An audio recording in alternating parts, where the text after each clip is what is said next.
Parehong insufficient in substance ang dalawang impeachment complaints laban kay Pangulong Bongbong Marcos ayon sa House Committee on Justice. Kaugnay niyan, makausap natin si House Committee on Justice Chairperson at Batangas 2nd District Representative Jervil Luistro. Magandang umaga po, Congresswoman. Good morning, Igan, and good morning sa lahat ng mga nanonood at nakikinig. Sampung partikular na bahagi ng mga reklamo yung nakitaan po ng kakulangan o kaya'y mahina dahilan para hindi umusad ang reklamo. Right. Let me advance first, Igan, no? Hindi ako kasama sa mga bumoto because the chairperson is not allowed to vote except during tie. No? Okay, so what I will be relaying are the comments and manifestations of the members of the Justice Committee with regards to the sufficiency in substance of the two complaints. Ito yung De Jesus complaint at saka yung Masa et al. Complaint. What I heard from them, one, walang koneksyon kung tawagin ni Congresswoman De Lima nexus between the allegation of facts and the impeachable ground. Hindi sapat na ang isang official ay guilty of an offense. Dapat ma-establish natin yung causal connection or yung connection or nexus between the allegation of facts and the impeachable ground. Okay? Number two, we will remember that based on verification, ang requirement, dapat ang alegasyon base sa personal knowledge or authentic records, no? So isa sa mga naging obserbasyon ng ating mga justice members ay walang personal na participation ang ating impeachable official, in which case we cannot claim that he has personal knowledge, no? About the authentic records, some members of the Justice Committee commented that the attachments are merely clippings, news clippings, no? Dapat kasi authentic or certified yung mga ebidensya na gagamitin. And third, of course, like for example, itong allegations ng graft and corruption, they were citing the video of Saldico. We will remember that that video up to this date is not yet authenticated, no? For that to be admissible as to substantiate the allegation, mas maganda kung dumating dito yung tao, panumpaan, either physically mag-appear or at least yung affidavit niya for the purpose of sufficiency in substance ay maisumite sa Committee on Justice to support the sufficiency in substance na requirement. So ito, Igan, ilan lang sa mga discussions na ating narinig during the, should I say, 3-day deliberation ng Justice Committee towards determining sufficiency in form, that's one, at yung kahapon na pinagbotohan, sufficiency in substance. So may tuturing dismiss na ito sa committee level? I cannot tell yet, no? Sapagkat kagaya ng sinabi ko in my prior interviews, yung aming committee report na naglalaman ng determination of insufficiency in substance, which is tantamount to dismissal. This is subject to the approval of at least 1/3 of all the members of the plenary, no?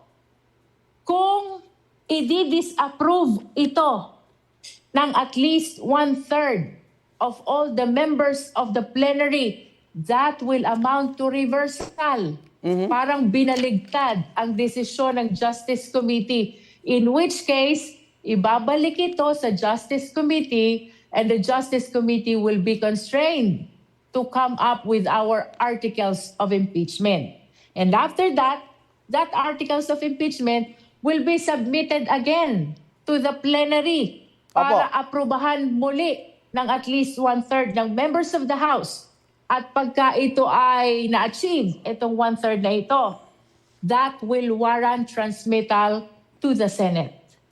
May reaksyon si House Senior Deputy Minority Leader Caloocan Representative Edgar Erice sa naging takbo ng hearing ng komite. Ang magiging imahe daw po ng Kamara ay may parang tinatakpan, lalo na't maraming mababatas ang di umano'y nakinabang. May sagot tayo dyan, Iga, no? Oh. Rules are meant to be followed, no? Yung determination of sufficiency in substance is guided by the rules on impeachment proceedings of the House of Representatives. Ganun din ng ating saligang batas, no? I-define doon, when do you say that the impeachment complaint is sufficient in substance? It must contain recital of facts which constitute an offense indicative or demonstrative of the jurisdiction of the Justice Committee. Simply stated, Igan, dapat yung mga aligasyon mo doon ay sapat para mag-constitute siya ng impeachable ground. No? At we will remember the list of impeachable grounds is exclusive in character. 6 to. At ito lang ang grounds, wala nang iba. One, of course, is culpable violation of the Constitution. 2 is treason. 3 is bribery. 4 is graft and corruption. 5 is other high crimes. And number 6 is betrayal of public trust. Okay. Ang sinasabi ng saligang batas at ng rules on impeachment, dapat yung allegation of facts mo makapag-constitute ng 1, 2, o alinman dito sa 6 na ground na ito. So hindi siya prematurely murdered, sabi ni Congresswoman Lisa Masa. I maintain the position that the members of the Justice Committee fully ventilated all the necessary deliberations before they finally decided to declare that both complaints are not sufficient in substance. Okay. Congresswoman, kailan naman po tatalakayin yung impeachment complaint laban kay Vice President Sara Duterte?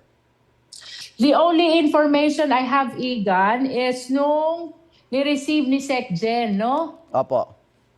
Wala pa akong ibang information other than this. Okay. And I cannot speak for our SecGen, for the Speaker, and even for the plenary. So what the Justice Committee can do ay maghintay lang Opo. kung kailan ito matatransmit or ma-refer if ever this will be referred to the Justice Committee. Mukhang may magkaibang interpretasyon sa one-year bar, Congresswoman.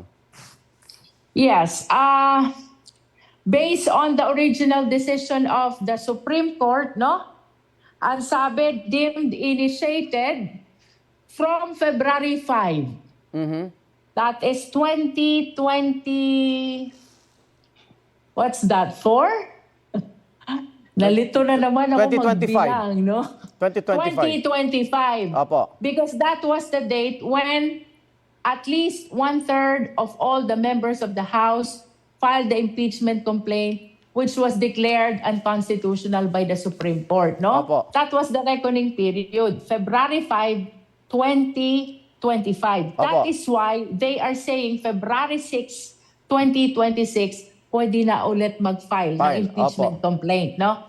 However, on the recent resolution of the Supreme Court, ang kinonsider nila na deemed filed is the first impeachment complaint, which was filed December 2, 2024. Opo. Ang patent day niya is January 14, 2025. Opo. Because of the inaction of the House of Representatives to transmit this impeachment complaint, in which case, last January 15 of 2026, considered lapse na ang 1-year prohibition period, no? Okay. So, ang ating recent resolution was issued January 28, and immediately after that, na-file itong dalawang impeachment complaint against the Vice President, no?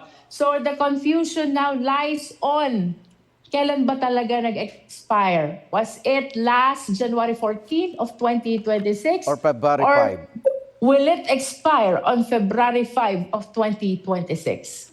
Abang-abang. Maraming salamat, House Committee on Justice Chairperson, Representative Jerbil Luistro. Ingat po kayo. Thank you, Igan, and good morning to everyone. Igan, mauna ka sa mga balita, mag-subscribe na sa GMA Integrated News sa YouTube para sa iba't ibang ulat sa ating bansa.